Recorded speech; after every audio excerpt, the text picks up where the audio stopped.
Keep me in prayer. I have an interview on Tuesday. Is this for the position for the person that left? That okay? Yes, and I'm so overwhelmed, y'all. I just found out one of my team members, her last day is August 15th. Aww. And my other coworker is also interviewing for the job, and he's already said if he doesn't get it, he's gonna leave. So potentially I could walk into this role and have to replace my whole team, which is even more work. I'm taking off a semester from school next semester, and I'm contemplating withdrawing from this current class because I'm just over. I had a whole breakdown, boohoo crying. So I got to make some changes, but I'm trying to, still do stuff that I enjoy, like this podcast.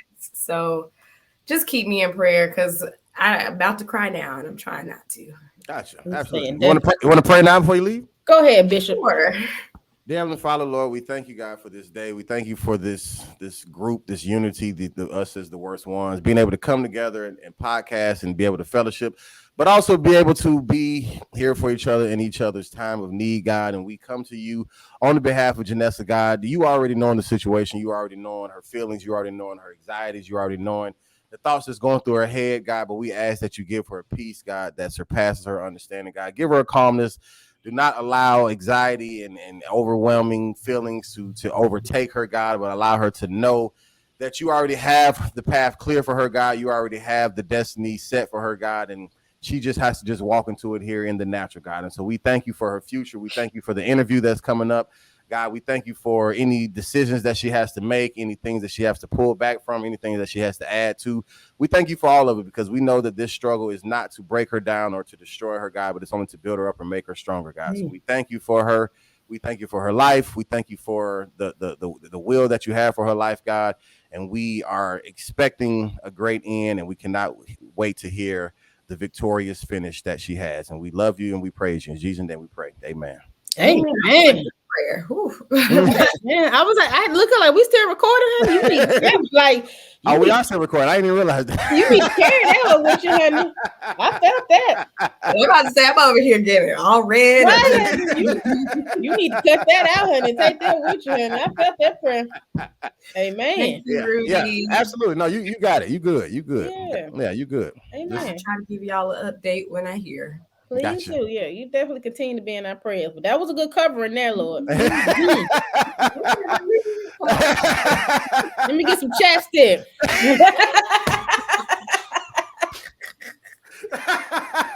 and a flame of hot as a grape soda, right? Look, we can have virtual church right here. Listen. Top of the world. Of the world, yeah, top of the world, top of the world, yeah, top of the world, top of the world, yeah, top of the world, top of the world, yeah, top of the world. Welcome, ladies and gentlemen, to another episode of the Worst Ones Podcast. This is the place for us preachers' kids to come and be the worst. And we are four of the worst. I don't mind taking top billing as the worst, unless Terry wants it, but we are here. My name is Rudy Wilson. I am a PK. Got Janessa Rowland. She's a PK. Kellie Leezy and Terry Weezy. They are both PKs. We all have amazing pastoral fathers in the business. How's everybody doing? Let's catch up. Janessa, let's start with you, Miss Honor Roll. What's popping? Janessa, can you hear us? Yeah, it's kind of glitching a little bit, but I'm just really busy. Have a lot going on, just a lot. But I'm here, and now my battery just said it's low. So, hold on, let me put the charger on. Okay, that's really my update. Is I'm here. No pressure. No pressure. Kellie Leezy, how about yourself? I am great. Last weekend of summer, go back to work on Monday. Well, when this airs, I have been back to work. But had a wonderful summer. Just came back from New York with my grandmother, celebrating her 86th birthday. Oh, wow. So we spent the week in New York. What's up? So that was good. That was a great time. Did you go by y'all two, or did your family Just us go? two. Yep. Nope. Just us two. Aw, Yep. that's cute. Yep. Yeah. So you hit up a lot of clubs, did you? Yep. We were out all night. I bet. We were back in the hotel by 7:00 every day. We stayed in Times Square, and so I'm itching like, Grandma, like it's 7:00. It's still light outside in Times Square. You done put on your pajamas, like I'm about to go. I'll be back. Gotcha. Yeah, because I mean, if you're staying in Times Square, like the whole point of Times Square is to go down there at night when it's all lit up and all. So she didn't do that at all. Well, we had a good view, so she could see it from the window. Okay, not really the same. But no, well, maybe one night we were out there, but most times, and we stayed Monday through Friday, so we were there all week.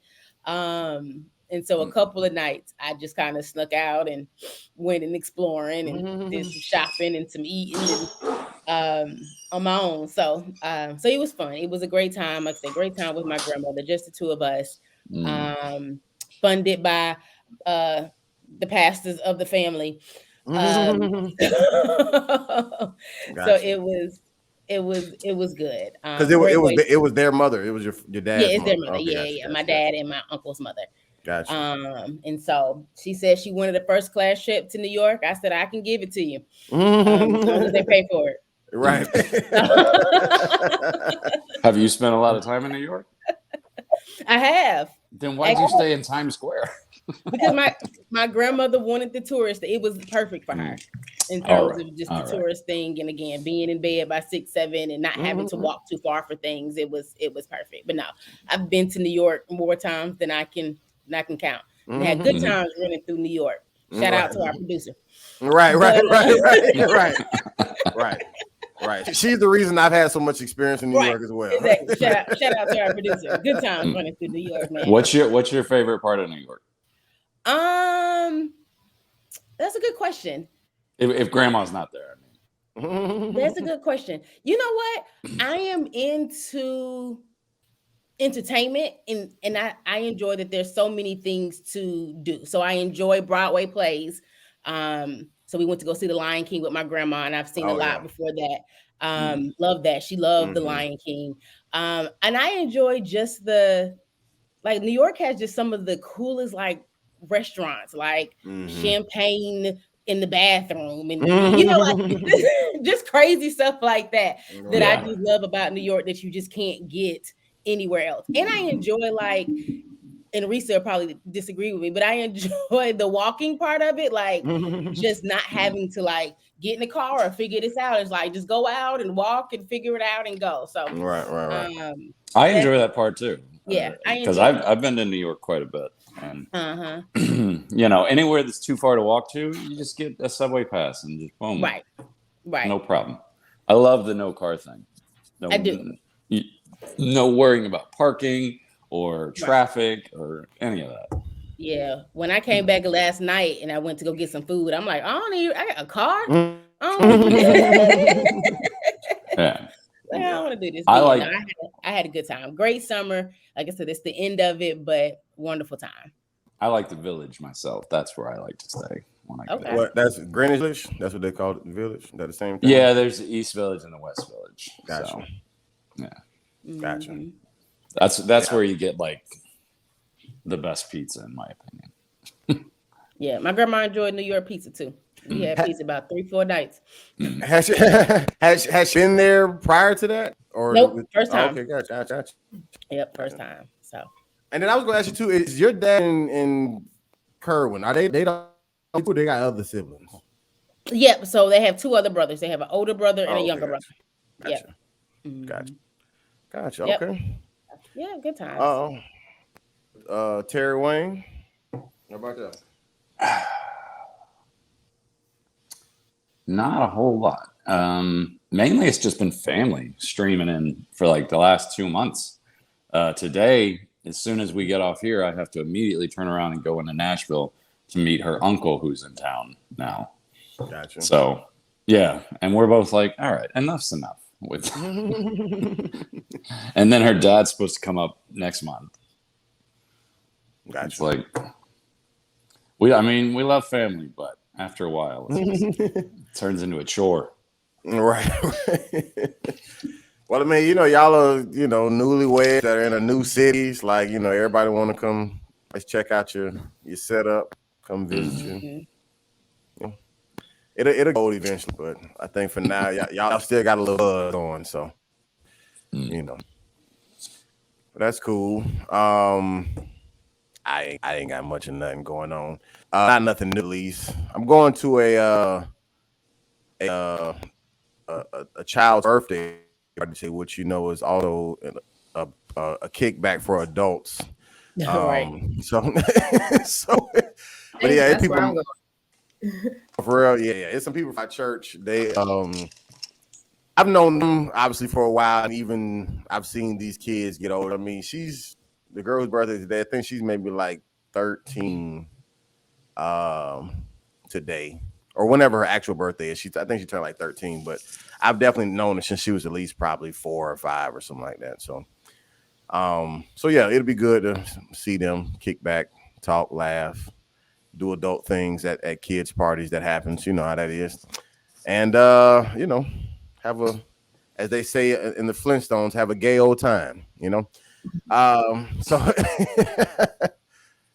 so yeah, but as far as anything new, I don't really have nothing too crazy going on. Let's see. All right, well, let's jump into our topic.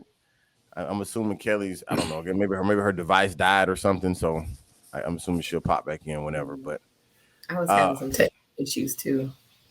Yeah. But whatever you did, it worked because you do look much clearer now. So yeah, you good to go.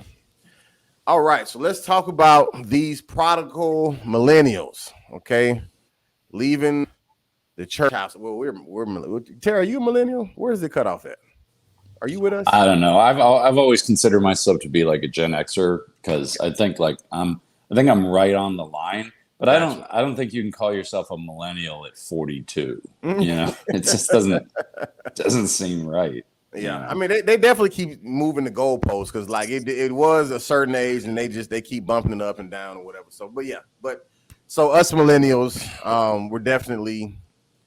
I can't even say leaving the church. We're just not even really going no more. And I know we've kind of talked about, I guess, people not going as much in general for different reasons, but I personally believe that us millennials have stopped going because I guess the pressure is off. I mean, I know a lot of us grew up having to go to church, just say in our day and age. You know what I'm saying? Like whether you grew up with your grandma, your mama, whatever, like if you stand in this house, you getting up on Sundays going to church. So I think there could be a little, I ain't gonna say rebellion, but there could be a little like now that that's not forced on me, I'll just kind of go how I want to go. And then, once you're like in the habit of doing something, it kind of becomes a habit. But when you get out of the habit of doing something, it kind of also becomes a habit that you've broken. And so like if you just say become an adult or go to college and don't go to church as much, or, and then after you get out of college, you don't go to church as much. And then now you got kids and a family, and now it's even harder to get them up for church. So now you definitely ain't going to church as much. And then now you're growing up, and this is just things that I'm even watching in my own family. Now you're raising kids who don't even really know nothing about church because, they wasn't really brought up in it because the parents didn't brought up in it. So in my, I guess, opening statement, in my opinion, when it comes down to not so much everybody not going to church, but millennials specifically, I think there is some level of now that I'm grown and on my own and it's not forced. I'm just not going like that. You know what I'm saying? Like, I just think that's where we're at. I think it's a combination of a couple of things. I think part of it is what you said, Rudy. And even with that being older per se, you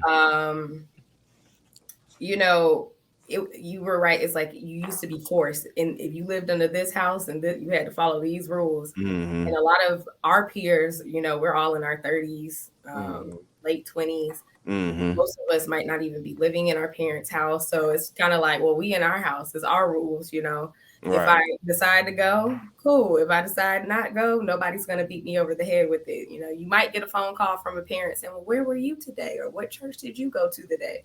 But like that's the extent of what they can actually do. They can't force you to go.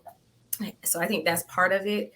I also think COVID played a really big part of it. We got into a routine, like you said, of not going. And it wasn't because, it was because we couldn't go, essentially.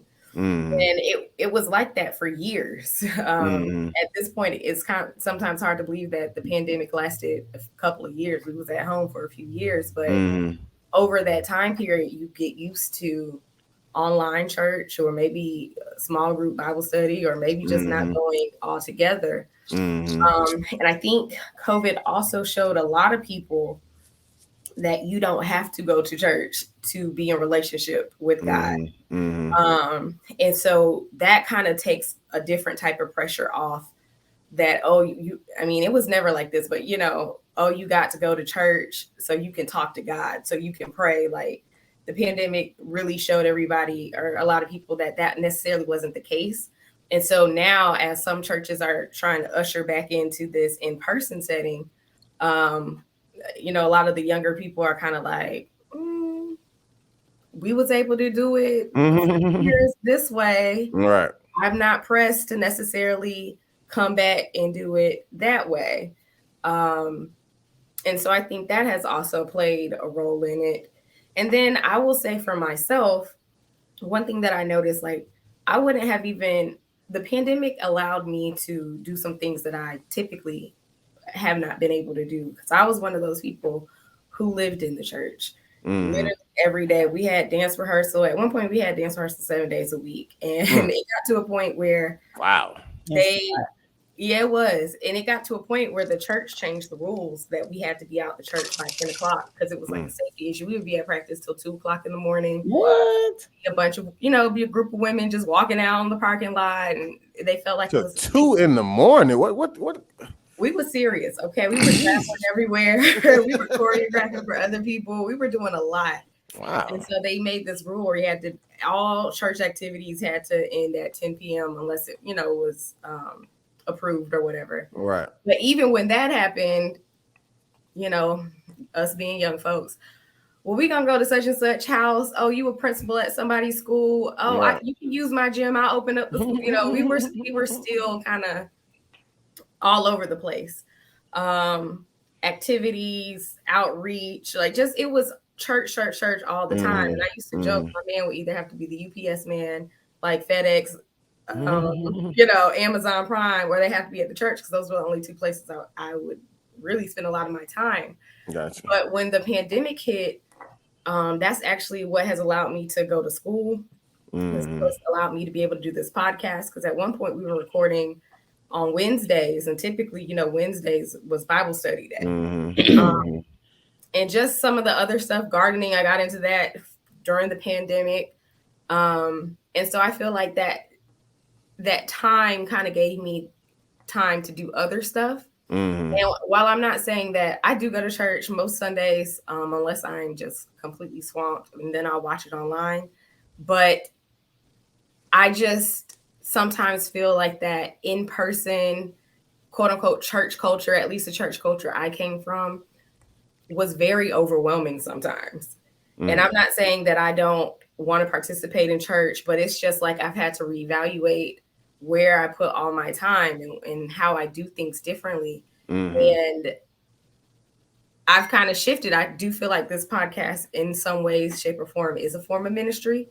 So it's not, just because I'm not at the church 24/7, I don't feel like I'm not spreading the word or talking about God or in relationship with him. It's just in a different way. And I think some millennials may be doing that too. And maybe not, I might be the only one. Well, there is more than two of us. So, Yeah, no, you're definitely not the only one, for sure. You're definitely not. I think it's just it's too much. The younger you are, the more information you have in this timeline, right? just because my generation was the last one to live without the internet and then live with the internet. We were the ones that kind of bridged that information age, because my first internet connection was obviously dial-up. Same for us. Right. So I just think they have so much information right now. It's hard for anybody to kind of discern what's right and what's wrong, as far as not just morally or not just religiously. I mean, with anything, because there's so much information and so many opinions and so many facts out there that are just wrong. That are just, and I don't mean morally wrong. I mean just incorrect.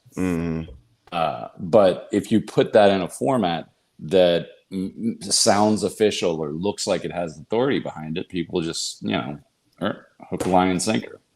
So I think that definitely hurt, not just Christianity, but a lot of religions. And to your point, Terry, I think the expansion of virtual service, even before the pandemic, just in the form of technology, has greatly expanded from when we were kids. So where when we were kids, you might have to watch TVN at a certain time to catch a message. Absolutely. You can catch a message at any time. You go on YouTube, you go to the church website, you can get an app, podcast, whatever. You can boop, boop, boop, watch sermon whenever. Church is on demand now. It's on demand. You can stream it. And even to that point with the internet, not only you could just say catch a whole sermon, but even if just say you don't want a whole sermon, but you just need a little snippet, like you got little clips of the little 5 minutes out of the whole hour they may have preached or whatever, you know what I'm saying, that was just for you and your situation right there, you know what I'm saying? So it's like, if I can just get this off of YouTube, you know what I'm saying, it's kind of, it just kind of makes going in obsolete. And like I said, we definitely grew up in that age where we had the TBN and you got to catch, and even then your church got to be big enough to even be on there, you know what I'm saying? Yeah, like only the biggest churches. Yeah, most churches ain't even on there, you know what I'm saying? Like you catching the TD Jakes, Noel Jones, the whoever's, but you're not really getting just say your own pastor. But now you can get your own pastor right on Facebook Live or YouTube, the little 500 member church down the street, no problem. They got their own pages, their own streaming. They can have a 5-member church. They still wouldn't matter. They still pop. Yeah. Isn't that the pastor that we talked about it before, the pastor that got robbed on his live stream or whatever in New York? Wasn't that his whole setup? Was like he didn't have like a physical church, they just did it all online? No, I think it was people there. It was people in was there? Yeah. Supposedly, but from what I heard, it was just like a studio room that somebody ran up into. But I don't know. Anyway. But yeah, there are churches like that now where it's just a studio and you just preach at a camera. I think for me personally, I wouldn't talk about me personally, just in general. I think some of the points that you made in terms of time and just the switch in culture we can get things immediately. And I can get things when I want it, kind of how I want it, where it's even with work, a 9 to 5 to some extent is like a older school model, where growing up with our parents, that's all they knew. Now people make money in so many different ways. It doesn't involve them having a 9 to 5, doesn't involve them even getting dressed and taking a shower or leaving their house in the morning. That now that idea of, for me, I can see that idea of, okay, I got to get up. It takes me an hour to get ready. It takes me 30 minutes to get there, to park, to go in, then there's this service. And then, this 4 or 5 hour block of time where, like you guys were talking about, I can get it immediately and just on my phone from my bed at any time that I want to. So I don't even have to log in at 10 o'clock for the 10 o'clock service.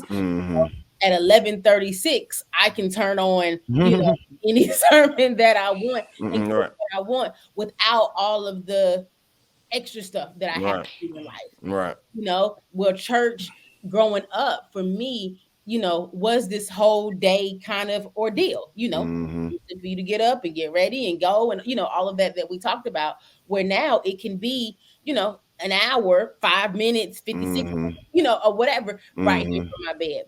And so I think kind of like what we talked about, like that's one reason for a shift.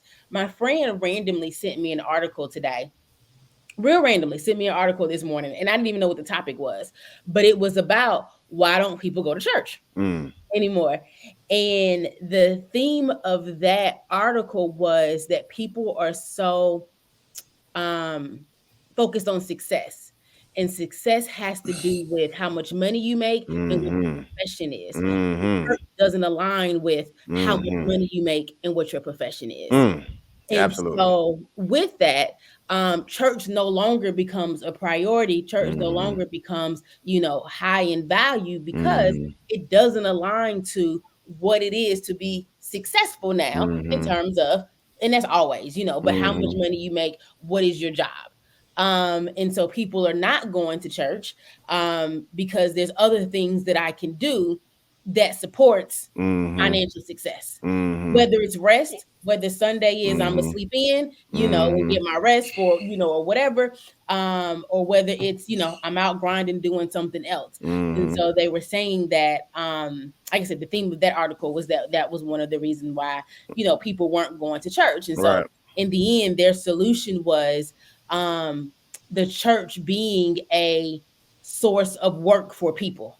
And so in the church being a, you know, a community, or having a community, a church community where, you know, they employ a lot of people to help in the community, was kind of their end thing. And so, which is interesting because even when I think of, you know, my dad's church, which is smaller than my uncle's church, you know, and it's like I said, we always talk about it's a business, and we have people that are full-time on staff, you know, we have HR and all of that. And so, but in terms of just kind of employment, in terms of how do I want to say it, that didn't sound right in my head.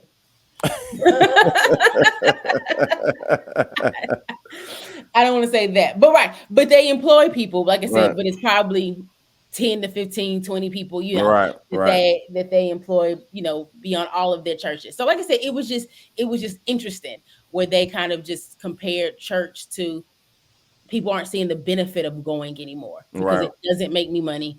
It doesn't, you know. I'm like, you've lost the whole essence of church and spirituality and all of that. But again, their end goal was building the church as a community resource where you are employing people at the church to make money. Hey y'all, sorry to interrupt, but we have a few church announcements.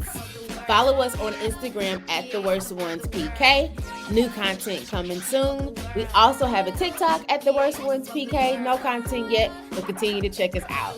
If you want to, when you listen to our podcast, you can find us on YouTube, Apple Podcasts, Spotify, Google Podcasts, wherever you find your podcast. So make sure you type in The Worst Ones Podcast and you'll find us. And when you get there, make sure you like, you comment, you subscribe, and you share. Thank you to our 500,422 followers. We love you so much. Now, back to the show. We've talked about the whole streaming church and its validity thing several times before. But when you look at the polls that they take for the younger generations that are coming up now, it's just a lot less people identify themselves as being religious than there used to be. Well, that's true. Yeah. That's just what's happening. I thought that was going to be the main focus, but is like why is religion losing its place? Yeah, I think. Oh, sorry. Go ahead, Kevin. Go ahead. Well, I was saying I think it also ties into, I don't know if it was the last episode or the one before, but one of the last two episodes we did in reference to like things that you heard growing up and then that you may question now, or do you still believe it now, or whatever, growing in church. I think even a lot of that plays into people's new belief system or whatever, or their mindset. Because for one, if you're already questioning what you've learned, and then with the internet, you're now being exposed to, this whole, because every time I talk to somebody about God or anything, they're gonna always bring up is missing books of the Bible. They're gonna always bring up, just this, like, it's like certain things, like checklist of things that anybody who's like complaining or against it or whatever like that, like it's certain things they all bring up. And these are people who I'm not even having the same conversation with. It's people who don't even know each other, but it's like everybody got the same complaints and oh, I don't need this. I don't have to go to church to do this or whatever the case may be. But then back in the day, I think these options of even having these different mindsets weren't even available. Maybe they were out there, but because the internet and and the exposure wasn't as high, you just didn't hear about it. So you just kind of grow up in your own little bubble. And especially if you grew up in a church going household, and your parents are preachers and whatever else, you just following suit. But that's just like if if you would have grew up in a trap house, what I'm saying, and your parents was drug dealers or whatever, like you probably would, be more leaning towards that. So like us as millennials for sure, and of course generations before us, but us, to Terry's point, having a version of the old school and the new school, we experienced, just say, the traditional going to church, like, because it almost felt mandatory. Like I remember when I first went to college, like I would be going to church sometimes just because of like obligation. I just felt like this is what you're supposed to do on Sundays, you know what I'm saying? Or like if I didn't go to watch night service on New Year's Eve, like my whole year was gonna be bad, you know what I'm saying? And I remember I think I talked about this before. I remember missing my first watch night because I think the church I was going to didn't have one, and I just didn't bother to go try to find another one. And I was like, let me just see what happens, you know what I'm saying? If I don't go, like, is God gonna strike me? Is, you know what I'm saying? Is this gonna be the worst year of my life? And I think it ended up being a really good year, actually, that year. But there is some level of tradition and routine. You can mute yourself real quick, Tara. Your background is like, but there is some level of tradition and routine that comes out of just going every Sunday, but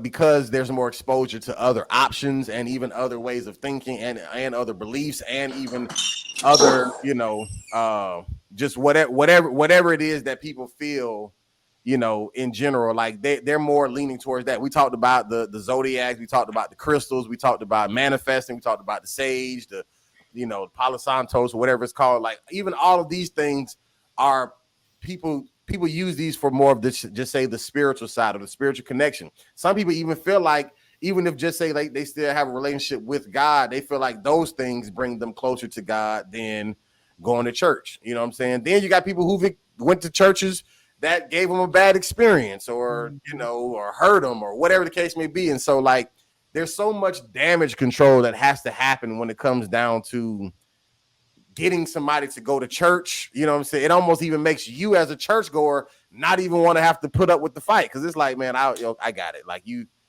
already damaged goods. You know what I'm saying? Like, so I don't even want to have to try to convince you of what I believe and how I think, because I know that your experience was different from mine, and so it's going to be hard for me to convince you of that you can have a different experience, because like I said, because of your experience and because of the exposure the internet gives for what seems to be, just say, a better option.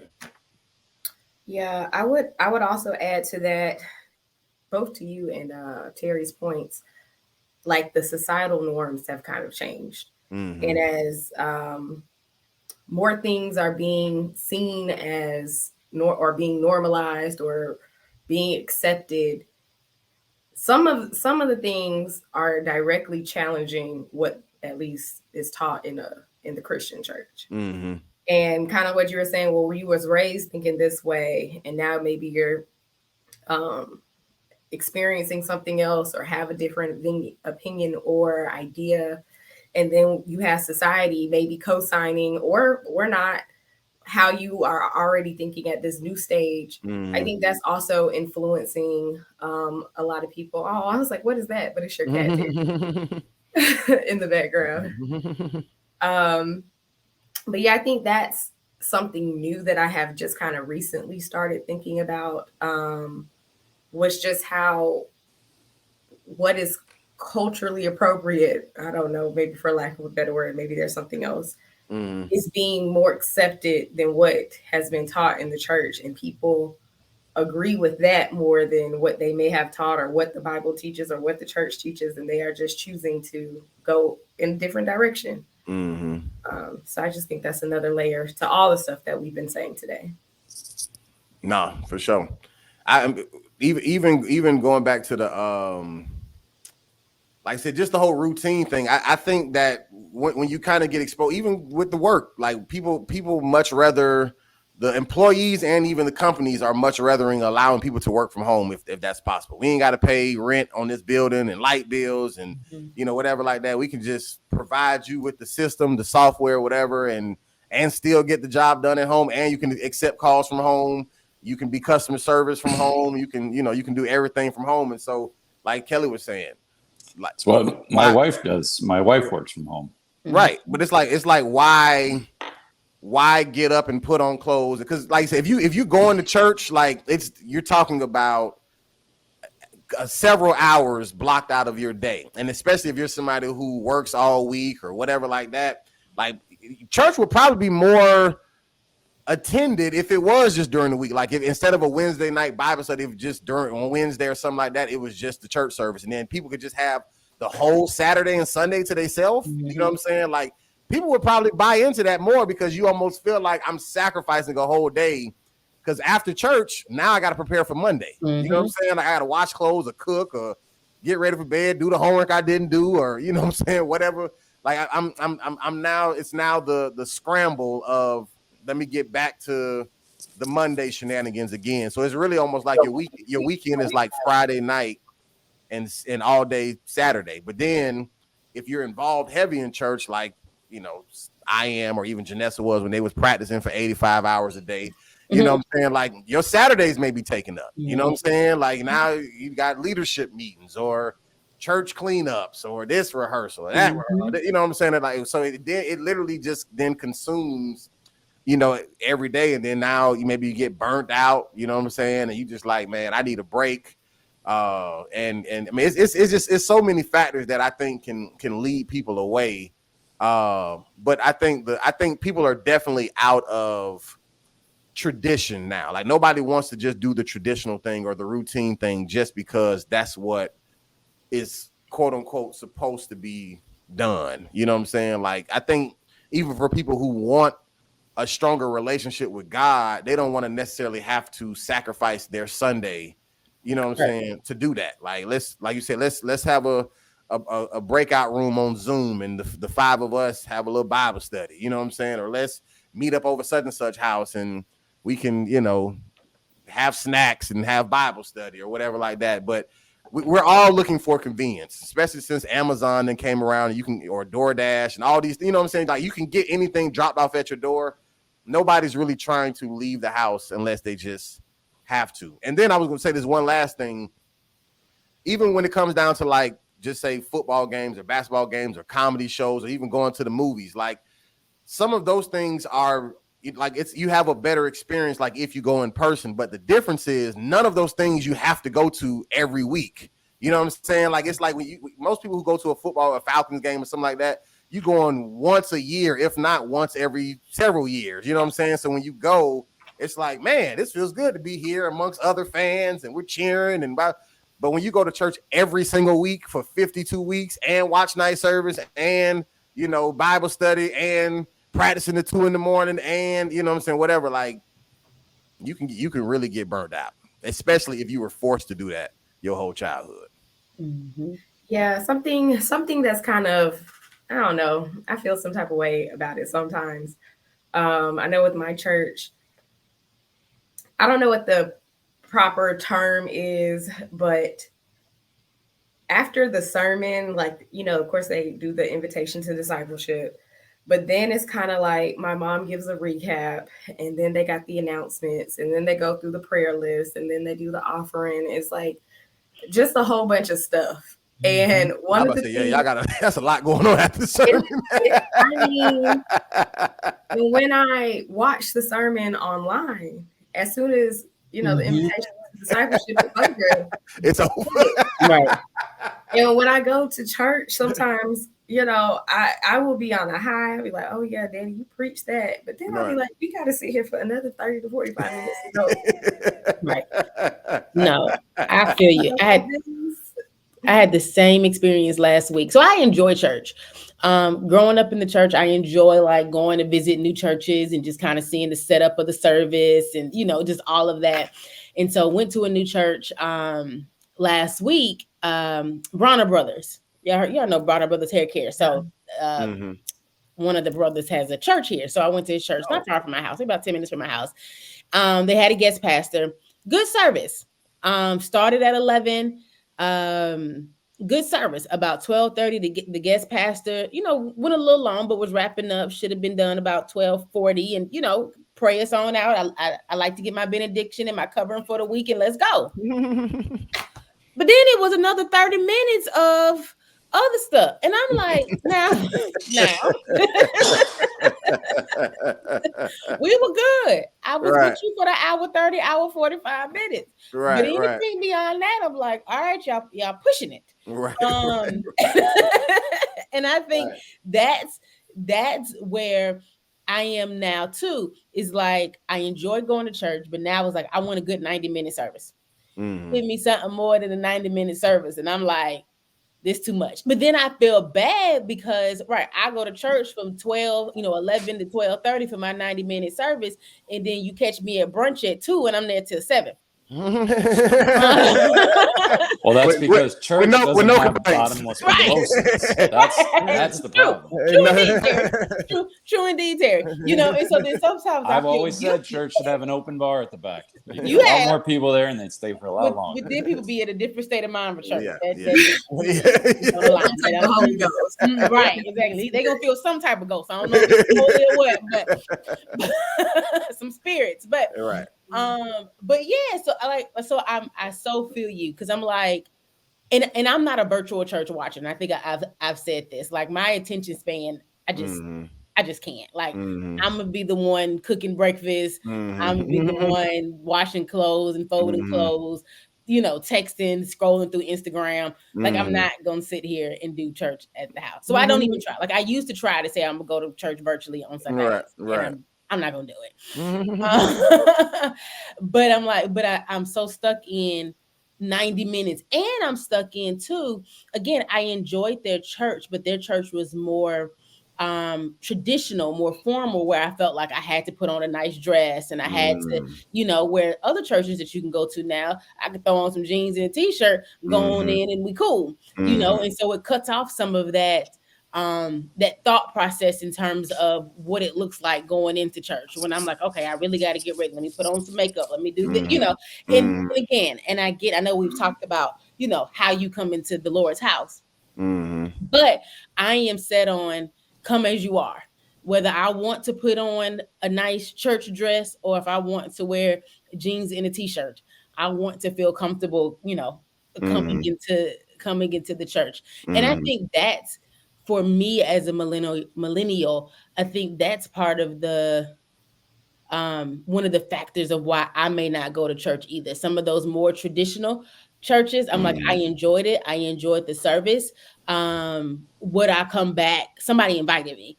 And so, of course, when they were asking, like, oh, you going to come back? Are you going to join? And I'm like, I'll come back and hear the pastor preach, because I do want to hear the pastor preach. Right. Would I join?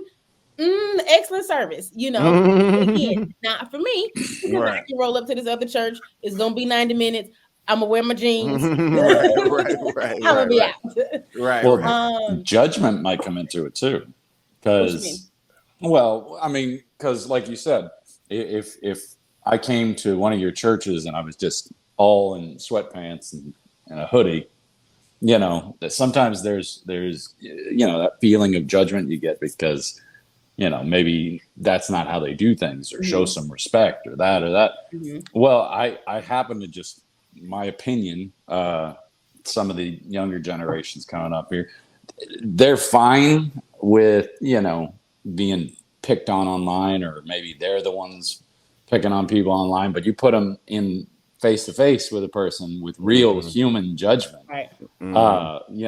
somebody with social anxiety isn't gonna respond well to that. You know, it's a lot different to type something in the comments section. There's another thing to see, you know, Miss Otis right here in front of your face saying, "Go put on shirt and tie before you come." You know what I mean?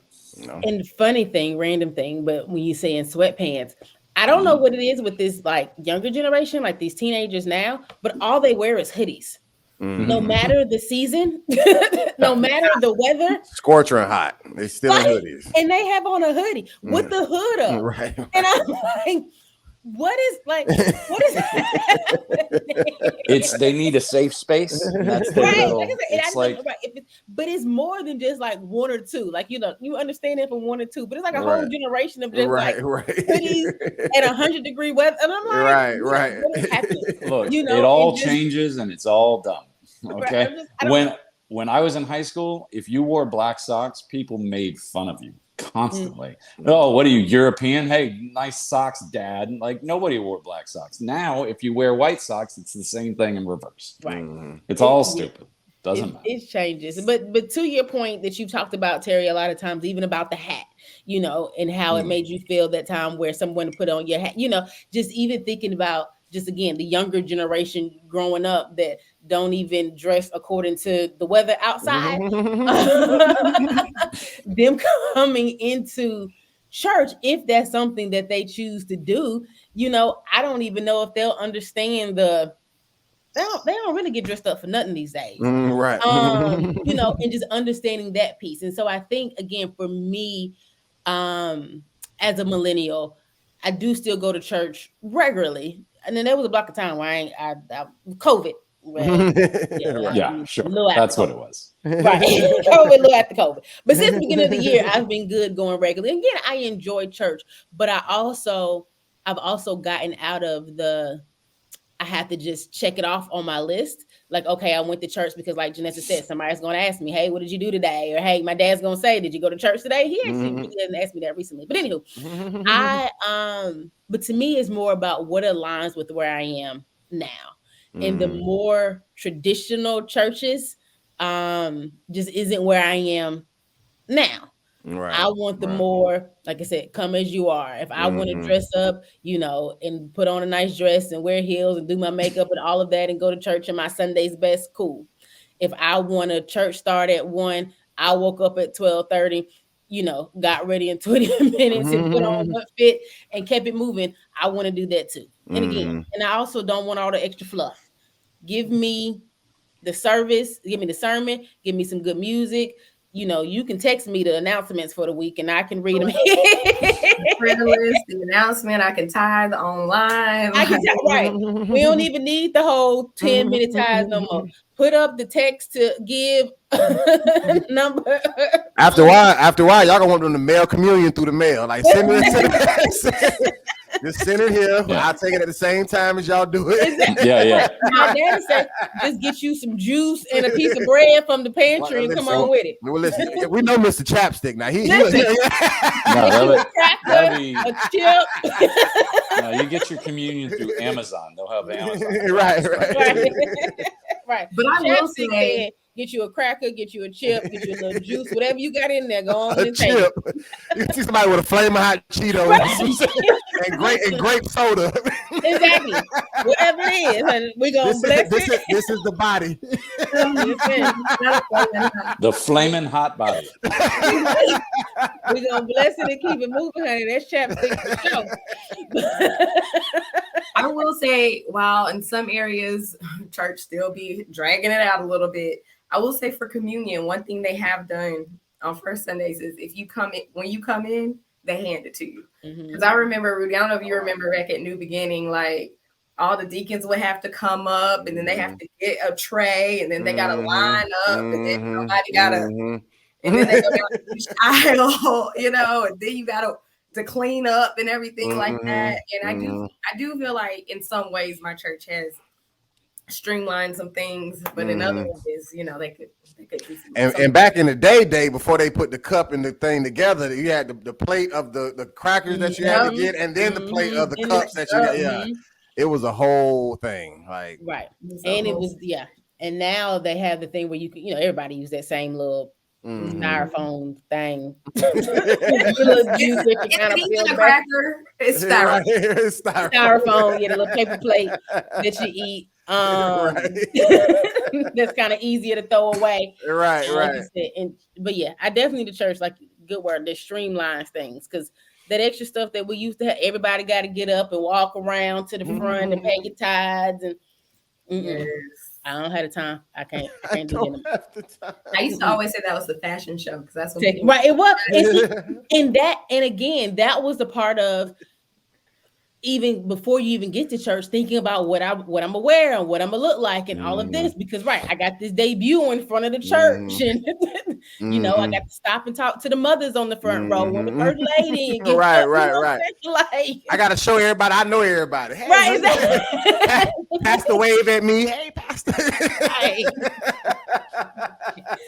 But I want to come in, sit down, text to give. Yeah. Text to give. And you know what's crazy? I sincerely, because I'm really lazy when it comes down to getting dressed, especially like on a weekly basis thing. So I actually am glad that I have a uniform. Like I got because with the audio video, like I got a shirt I always wear. I throw on a pair of cargo shorts or something like that. I'm ready for church. I don't even and I appreciate that, and I know everybody doesn't get that experience, but I'm to your point about having to pick out an outfit. I'm glad I don't have to go through that process. Right. I know what I'm wearing every Sunday. It's right. It's one of these two shirts, pair, cargo shorts, some shoes. I'm out the door. You know what I'm saying? But it is a whole task, especially back in the day when you putting on Sunday's best. You know what I'm saying? A suit and tie or dress, a church hat, gloves. You know what I'm saying? Like it's I ain't never had to do that. Right. Oh yeah, and as a woman, you had to have that clear nail polish in case you had to run in your stockings or had to have extra.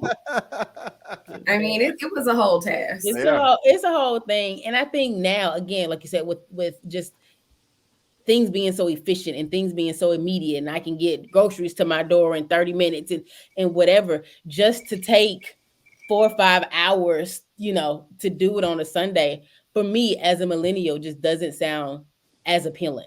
I love the Lord. I love church. I love service. I love a good praise and worship. I love a good sermon. I love a good word. But not as much as you love brunch. No, I love that more than brunch, but I enjoy a good brunch. But I like staying at brunch longer. Is what it is. Just the time it takes to brunch, it's a little different. But I do. I need it. That's just where I am now.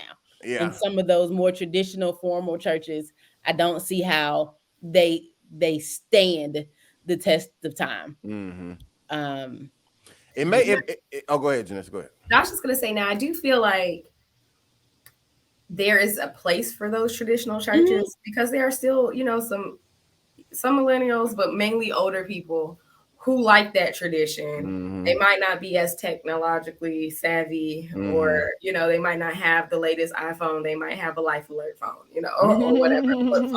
Right. So I think there's a place for them, but I think the challenge comes in like longevity. Once that generation kind of transitions on, what does that mean for your church? You don't adapt or evolve, that church may just fade away because all the younger people are going to these non-traditional churches or virtual churches or not any church at all. So I think that is something that traditional churches have to keep in mind. But for the time being, there is a place for them in certain communities. Right. I agree. Yeah. It's definitely a hard balance to figure out. Because what I was getting ready to say to Kellie's point, I think churches may have to kind of, I don't want to say they have to, but they may start to, become more hybrid. Like maybe just say out of the 4 Sundays, 2 be in service, 2 be, just all virtual. But then I know, like, especially like for a smaller church, like how my dad's church is, like there's anything can happen on a Sunday, in the sense of like you never know like what person is going to walk through that door who needed something, you know what I'm saying? But if y'all at the house and didn't have service because it's virtual or whatever, Do they have to wait until, you know what I'm saying, the time y'all gonna be there? You know what I'm saying? So it's like there is I guess a necessity for just say even a hub for people to come to for help. But I do think it's finding a balance with being able to provide that hub, but not being so stuck in tradition and routine that, like you say, you're wearing out the people who are already in the cycle of going to church and stuff. Like they, you can kind of create convenience for them while still, like I said, being there physically for somebody who may need the help. And for the people who are working at the church, or whether they're employed or volunteering or whatever, you may have more of a sacrifice on your hands and have to sacrifice your Sunday and stuff like that. But it's in reference to like longevity, standing the test of times, having, members, whatever the case may be. If some level of shift doesn't happen where people just start going back to church altogether, it's either going to become, like we've talked about before, a church just being only a studio and everything being virtual, or at least, I think, in my opinion, at least a hybrid version where you split the time and maybe, like I say, you do a little bit in actually live in service, a little bit online. Maybe you just do church once a month and you just give, like assignments or whatever. Like during the sermon, this is what I'm preaching about, but I also want you to go look up this the next 3 weeks or something. You know what I'm saying? And whatever like that, and then come back and then we'll talk about it or something. I don't know. You know what I'm saying? But there is some level of adjustment that has to be made. But I think the fear, especially for a lot of pastors, is losing maybe just say the I don't know if you want to call it the sanctity or the just whatever that value is that especially an old school person sees in going to the physical building for church. They're afraid of losing that, trying to cater to just say a new audience at the same time. You know what I'm saying? So, well, it's like anything else in the world. As it changes and progresses, you have to evolve or you get left behind. That's all there is to it. So, I agree. I think there's a balance. And I think church. Go ahead. I was just saying, considering, the poll numbers and how many people don't even define themselves with religion anymore, I say you take, those steps to keep what you have and take what you can get. That's what I think. Yeah. But anyway, I have to go.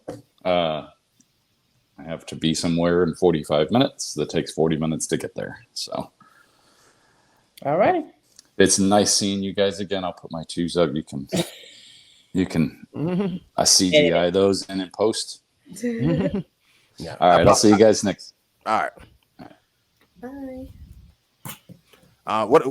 As we close, what I was going to say, things are definitely getting really convenient, because even when he was just talking about the polls, I mean, I'm sure, like, even, voting, a lot of times you ain't got to go in no more, even like at the DMV, like I renewed my registration. I renewed my car registration at the crib. You know what I'm saying? Like, you know what I'm saying? Like, it's like you ain't got to wait on lines no more. Like it's everything in life is kind of making us want that convenience even more. And so, like I said, I think with church you have to find that balance. Like, what exactly is the the line that you can teeter where you're not going too much off script, but not too traditional where you know. And I think it depends on your congregation. It depends on your people. And I think it's the pastor having a good feel of the community, having a good feel of his congregation, his families, to know what they need, to know, what best suits them at this moment, and then realizing that year by year, especially when you get to 3, 4, 5 years, that's going to change. Like Janessa said, as some of the older generation transitions, how do you keep the next generation of people? So I think it's really on pastors to be in tune with their church in the community, and just culture, just to figure out what works best for them. No, for sure. Yep. No, for sure. All righty. Well, Kellie Lee, like Janessa, I'm froze. Yep. At Princess Kels 51, still private, probably forever private. Private forever. Janessa, I don't know if you here. Okay, there you go. Okay. Are you there? Kind of. at J Rihanna __ for Janessa. She has Sorry, fun over there. I can't hear you. I just froze. But you find me Janessa J Rihanna _. There you go. We have fun over there. We have fun over there. And then shout out to Terry Wayne. You can follow him at Terry Wayne Comedy on all social media. And if you want to purchase his book, Amazon.com. His book is entitled Unclaimed Ashes. Once again, please support our audio on Spotify. I just learned this recently thanks to my mom. So on Spotify, you can leave a 5-star rating. On like Apple Podcasts and other stuff, they don't really have ratings. But when you listen to it, or I don't know, whatever activity they allow you to do on audio on the different apps, just do that. Whatever it is, it's different on different ones. But support the YouTube, but support the audio because we need it. All right. We appreciate you guys listening each and every week. We are the worst ones. We out. Top of the world.